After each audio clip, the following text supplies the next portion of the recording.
দাও ফিরিয়ে হে অরণ্য, লও এ নগর। কবিগুরু রবীন্দ্রনাথ ঠাকুর তো কত বছর আগে জানিয়েছেন অরণ্য ফিরিয়ে দেওয়ার আহ্বান।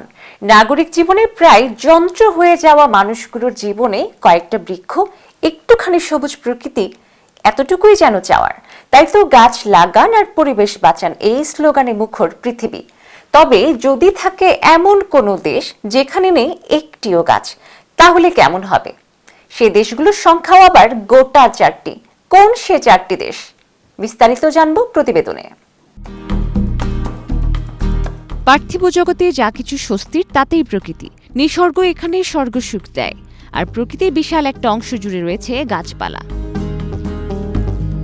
গাছ লাগান পরিবেশ বাঁচান এই স্লোগানে যখন মুখর পুরো পৃথিবী, সবাই যখন দিনরাত এক করে ঠিক রাখতে চাচ্ছেন পৃথিবীর তাপমাত্রা, হিসেব করছেন কি করে আরো বেশি লাগানো যায় গাছ, সেখানেই ব্যতিক্রম এই 4 দেশ যেখানে নেই একটিও গাছ। তবে বিশ্বের এমন কয়েকটি দেশ রয়েছে যেখানে কোনো গাছ নেই।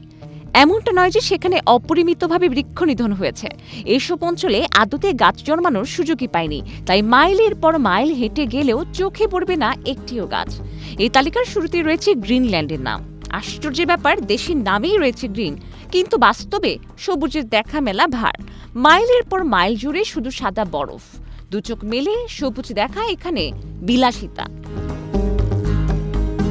দ্বিতীয় দেশ হলো কাতার। একসময় ছিল ধু ধু মরুভূমি।